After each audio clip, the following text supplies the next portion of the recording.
सारी दुनिया के देश मिलकर अमेरिका का बहिष्कार करेंगे या अमेरिकी उत्पादों का बहिष्कार करेंगे तो अमेरिका की अर्थव्यवस्था इससे किस प्रकार लड़ेगी। राष्ट्रपति बनते ही एक तरफ तो उन्होंने यूक्रेन से अपना विड्रॉल किया और दूसरी तरफ इजराइल ने हमास पर। हेलो फ्रेंड्स, आज हम लोग बात करेंगे अमेरिका के 47वें राष्ट्रपति डोनाल्ड ट्रंप के रेसिप्रोकल सारे दुनिया के देशों के साथ अपने अंतर्राष्ट्रीय संबंधों में दरार डालनी सुनिश्चित कर रखी है। उन्होंने राष्ट्रपति बनने के बाद सबसे पहले अमेरिका फर्स्ट की नीति का अनुपालन करते हुए रेसिप्रोकल टैरिफ इंपोज किया है। उन्होंने तमाम देशों के साथ, अगर उन देशों में चर्चा करूं मैं, कनाडा की, मैक्सिको की, चाइना की और भारत की भी, और इसके साथ साथ तमाम दुनिया के अन्य देशों के साथ भी उन्होंने रेसिप्रोकल टैरिफ लगाने की बात की है। मैक्सिको और कनाडा के साथ इंपोर्ट पर तो उन्होंने 25% टैरिफ और चाइना के साथ जो भी उनका व्यापार है उस पर उन्होंने 10% टैरिफ की बात की है। तो जो एक तरफ डोनाल्ड ट्रंप अंतर्राष्ट्रीय राजनीति में या अंतर्राष्ट्रीय स्तर पर लोगों के साथ एक समान व्यवहार का दावा कर रहे हैं, वहीं उनकी नीतियों में दोहरापन साफ झलक रहा है।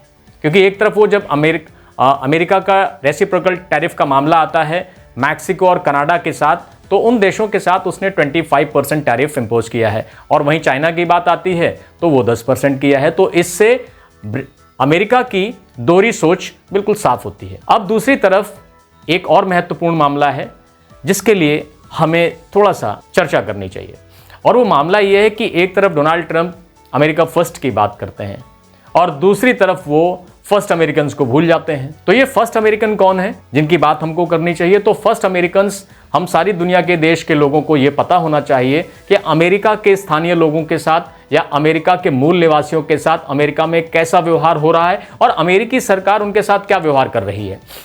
अंतर्राष्ट्रीय स्तर पर मानवाधिकारों की वकालत करने वाला सबसे बड़ा देश, वो जिसे हम अमेरिका के नाम से जानते हैं, उसके जो प्रथम व्यक्ति हैं यानी उस देश के राष्ट्रपति, एक तरफ तो वो अंतर्राष्ट्रीय शांति की स्थापना की बात कर रहे हैं और यूक्रेन को शांति वार्ता के लिए मजबूर कर रहे हैं। क्योंकि अभी उन्होंने यूक्रेन को रूस के खिलाफ आगे बढ़ाया और आगे बढ़ाने के बाद उन्होंने अभी यूक्रेन से हाथ खींच लिए। उन्होंने यूक्रेन से अपना विड्रॉल किया और दूसरी तरफ इजराइल ने हमास पर। तो ये दोनों घटनाएं उनके दोहरे चरित्र को दिखाती हैं। जो पूरा जियोपॉलिटिकल स्ट्रक्चर है पूरी दुनिया का, वो अब बहुत कुछ बदलने वाला है, और इस तरह से बदलेगा कि कौन किसके साथ खड़ा होगा इसका पता किसी को नहीं है। क्या भारत रूस के साथ खड़ा होगा या भारत अमेरिका के साथ खड़ा होगा? अमेरिका क्या चीन के साथ खड़ा होगा कि अमेरिका रूस के साथ खड़ा होगा?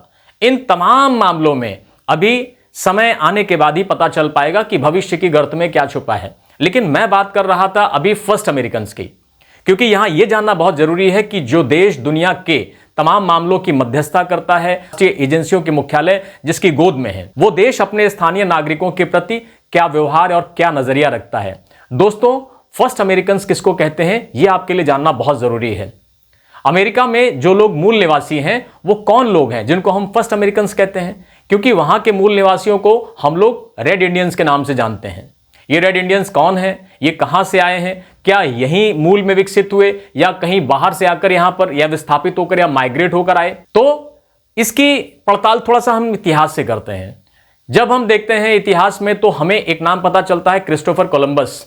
क्रिस्टोफर कोलंबस 1492 में एक समुद्री मार्ग से भारत की खोज करने के लिए निकलता है, इंडिया की खोज करने के लिए निकलता है, लेकिन वो समुद्री पवनों के झंझावात में फंसकर किसी और द्वीप पर पहुंच जाता है, महाद्वीप पर पहुंच जाता है। उसे आज हम अमेरिका के नाम से जानते हैं। जहां वो पहुंचा कोलंबस, क्रिस्टोफर कोलंबस, उसे हम अमेरिका के नाम से आज जानते हैं। तो उसने ये समझा कि वो इंडिया पहुंच गया है और वहां के लोगों को वो इंडियंस कहने लगा। ये तो बाद में पता चला जब 1498 में वास्को डी गामा ने भारत की खोज कर ली, तब यूरोपियंस को ये पता चला कि वो जो कोलंबस ने खोजा है वो इंडिया नहीं बल्कि वो अमेरिका है। तो उन्होंने वहां के मूल निवासियों को चूंकि पहले इंडियंस कहना चालू कर दिया था, लेकिन उनकी भूरी खाल के कारण उनको रेड इंडियंस कहने लगे।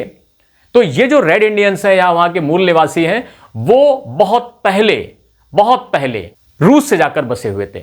अब आपको यह जानकर ताज्जुब होगा कि जो रेड इंडियन रूस के नागरिक हैं, अब रूस से अमेरिका कैसे पहुंचे? तो यह घटना 14,000 साल पहले की है। 14,000 बीसी में ये लोग जब बेरिंग जलडमरू मध्य से उत्तरी अमेरिका जुड़ा हुआ था तो उस समय एक पुल बना हुआ था, यानी उत्तरी अमेरिका रूस से पैदल होकर जाया जा सकता था। तो ये जो रूस के लोग थे ये लोग पैदल पैदल, रूस के शिकारी पैदल पैदल अमेरिका पहुंच गए और तभी से वहां उन्होंने माया और इंका सभ्यताओं का निर्माण किया, ऐसी संभावनाएं हैं। तो ये जो लोग रह रहे हैं मूल रूप से अमेरिका में, वो रूस के माने जा सकते हैं कि वो पुराने रूस के शिकारी थे जो बेरिंग जलडमरू मध्य पार करके लैंड पैसेज से या एक पुल से अमेरिका पहुंचे। अब इनके साथ अमेरिका की वर्तमान सरकार का क्या व्यवहार है? इस समय अमेरिका में आप जानते हैं कि गोरों की संख्या ज्यादा है।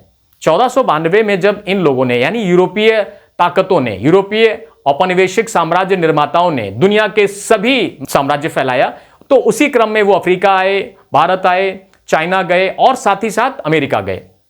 तो जब वो अमेरिका पहुंचे तो अमेरिका में भी उन्होंने धीरे धीरे करके, जैसे 1498 के बाद यूरोपीय शक्तियों ने भारत में कब्जा किया, वैसे ही उन्होंने अमेरिका में कब्जा किया और यूरोप के तमाम देशों के लोग वहां बसने लगे।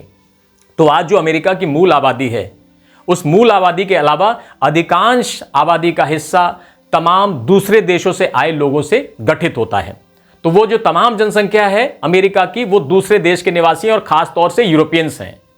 उसमें ब्रिटेन के गोरे हैं, जर्मनी के लोग और फ्रांस के लोग हैं। तो ये जो अभी वर्तमान जनसंख्या में प्रतिनिधित्व कर रहे हैं डोनाल्ड ट्रंप साहब, तो वो कहीं ना कहीं यूरोपीय संस्कृतियों का प्रतिनिधित्व कर रहे हैं और दूसरी तरफ जो वहां की मौलिक संस्कृति है अमेरिका की, वो निश्चित तौर पर कहीं ना कहीं रूस के मूल से जुड़ी हुई है। स्थानीय स्तर पर आप देखेंगे बहुत सारी रंगभेदी नीतियां हैं और अमेरिका में घरेलू स्तर पर हिंसा और बेघर होने की प्रवृत्ति बहुत ज्यादा है। दसियों लाख लोग अभी बेघर हुए हैं और इसके अलावा चूंकि अमेरिका के पास ये चीजें बाहर के पटल पर नहीं दिखती हैं। क्यों? क्योंकि अमेरिका का क्षेत्रफल ज्यादा है, अमेरिका पर कैपिटा इनकम ज्यादा है और अमेरिका के पास इसके अलावा संसाधनों की भरमार है। लेकिन इसका यह मतलब नहीं कि अमेरिका की आंतरिक राजनीति भारत की तरह ही अमेरिका में घरेलू स्तर पर बहुत सारी विषमताएं हैं, बहुत सारी समस्याएं हैं। बेरोजगारी की समस्या है, बेघर होने की समस्या है, बहुत सारे होमलेस लोग हैं।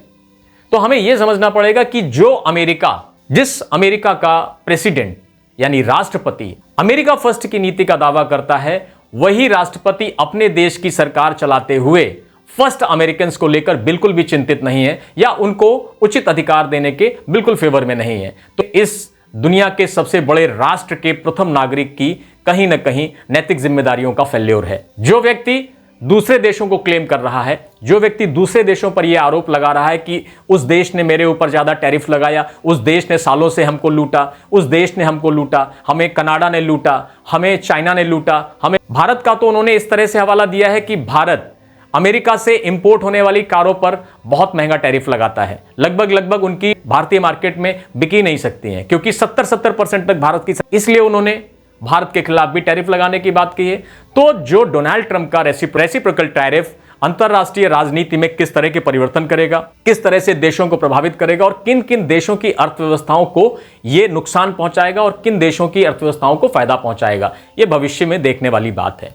लेकिन एक बात तो तय है कि डोनाल्ड ट्रंप के रेसिप्रोकल टैरिफ के इस सिद्धांत से पूरी दुनिया के देशों की कहीं ना कहीं जो जियोपॉलिटिक्स, इसमें निश्चित तौर पर रूस अमेरिका का परंपरागत विरोधी रहा है और खुले मंचों से भी वो अमेरिका के खिलाफ अपने विरोध को दर्शाता रहा है।